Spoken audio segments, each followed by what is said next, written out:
Hey guys, okay, last video on the subject. It's weird, I like this subject and I'll probably go back to it in the future, but I am ready to move the heck on.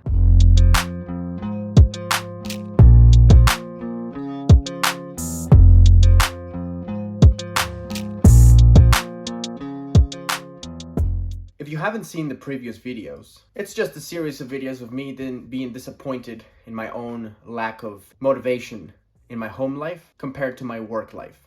So this, accompanied with the other videos, is a series of videos, I'm saying videos a lot, about exactly what aspects of the work life motivates me and how to translate those into my personal aspirations. In this video, I'm going to be talking about the coworker. Coworkers are the people that are around you when you work. Sometimes you work with them, sometimes you work around them, sometimes you work despite them being there. But the point I'm trying to make is that you always have eyes on your performance. If you slack off, they'll tell you. Maybe not exactly with words, but with body language, the gossip that you hear around, distancing, so many different ways they can tell you that you're being shit at your job. And if you care about what people think about you, which contrary to popular belief, you should, I'm not saying make it your top parameter of how you behave, but come on man, we all need friends. We work around people, and the harder we work, the more they seem to like us. Because you're doing work, man.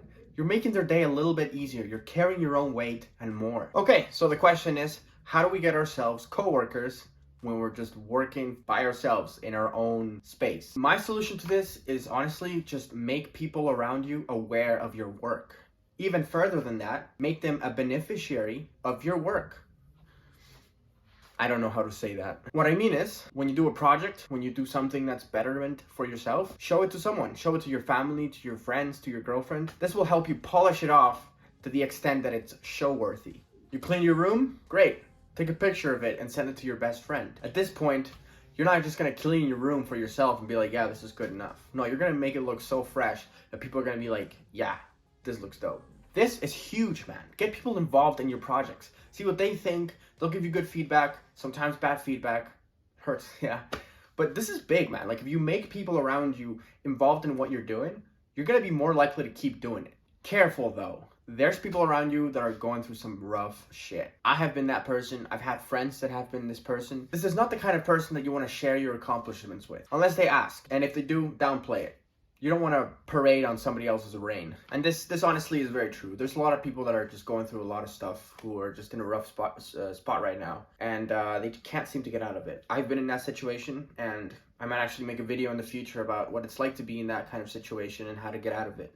Because I have been in that situation. Trust, like I've been in some rough spots and I got out of it. And I've seen people in rough spots and they got out of it, and I think I've been thinking a lot about what makes you get out of that thing, so I'm definitely going to make a video on how to get out of those terrible situations. Other than that though, like friends who are, doing okay in their lives, yeah, share your accomplishments with them and ask what their accomplishments are. What are they doing in their lives? Make this a more acceptable thing to kind of share what you're doing with your life.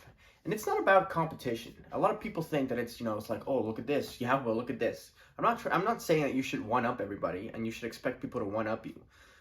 It's okay to have friends that are doing better than you. I mean, I have a lot of friends that are doing a lot better than me in some ways. They're not doing better than me in all ways. We all have a little bit of advantage in some sort of term that other people don't. And it's okay. It's not a competition. This is not what I'm trying to say here. The whole point of the coworker is that you're all on the same level. Your coworkers are not your bosses and you're not their boss. You guys are all in the same crew. You're working with each other. So that's basically what I'm trying to do. Just translate that element of the workplace into the home life and make it work. Okay, well that's it for the coworker stuff, and that's actually it for the entire series. I might make one bonus video on hating your job. I will make a video about that, but anyway, that's it for that. One bonus thing though. When you work on yourself, on your stuff, it's really useful, in my experience, to refer to that as a work. Let me ask you something. If your friends go to your job and ask you to go for a beer in the middle of your shift, are you gonna go with them? Probably not, unless, you don't care that much about your job, or maybe you are allowed to do that. But in my experience, no, I'm not gonna do that. Why? Because I'm at work. Well, why is it that if you're working on something and somebody asks you for a beer, somebody asks me to go out for a beer, I'm like, yeah, sure, let's do it. Instead, what I've been doing is, I'm sorry, I can't. I'm working. What are you working on? I'm working on my shit. I'm doing my shit. So yeah, it's very, very empowering, man. Think about your work, as a responsibility, as something that you owe yourself to do. And if your friends want to go out that at the time where you're working, I'm sorry, man, but you're at work. All right. Thanks, guys. See you guys next time.